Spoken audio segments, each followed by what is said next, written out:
खबर यह है कि राहुल गांधी ने नरेंद्र मोदी का नाम लेकर बड़ा हमला बोला है। बिहार के किशनगंज में राहुल ने आरोप लगाया कि मोदी लोगों को कुछ नहीं समझते और केवल अपनी तारीफ में लगे रहते हैं। उन्होंने गुजरात में ऐसा ही किया और अब पूरे देश में ऐसा करना चाहते हैं। राहुल ने कहा कि मोदी में गुस्सा, घमंड और अहंकार है। मोदी पर कांग्रेस ने ताबड़तोड़ अटैक किया, चौतरफा हमला बोला।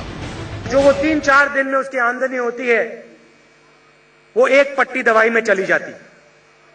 तो आपने हमें कहा देखिए, पहला अधिकार, ये जो अस्पताल हैं, हमें भी ऑपरेशन की जरूरत है, गरीब लोगों को भी ऑपरेशन की जरूरत होती है। ये नहीं कि सिर्फ अमीर लोगों को ऑपरेशन की जरूरत होती है। इन अस्पतालों के दरवाजे आप हमारे लिए खोलिए। रायबरेली में प्रियंका हमला बोल रही थी, किशनगंज में राहुल तीखा वार कर रहे थे और दिल्ली में कपिल सिब्बल मोदी पर सवाल उठा रहे थे।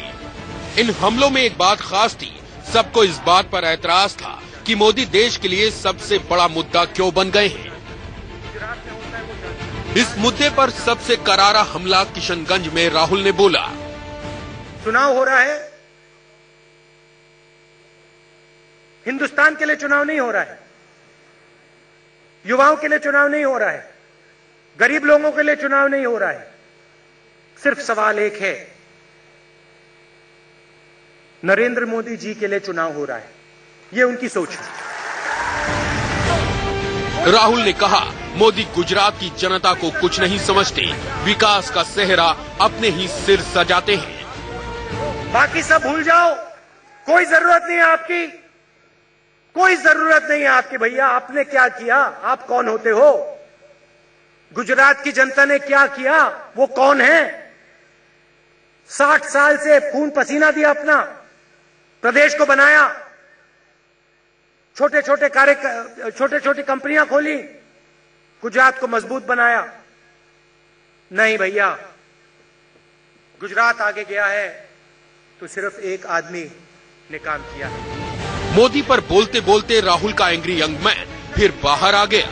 सिर्फ नरेंद्र मोदी ने अपनी शक्ति से, अपने काम से, अपने दिल से पूरे गुजरात को खड़ा किया है। और जैसे उसने गुजरात को खड़ा किया, वैसे ही वो हिंदुस्तान को खड़ा करेगा। अरे भैया, 60 साल से हिंदुस्तान की जनता लगी हुई है।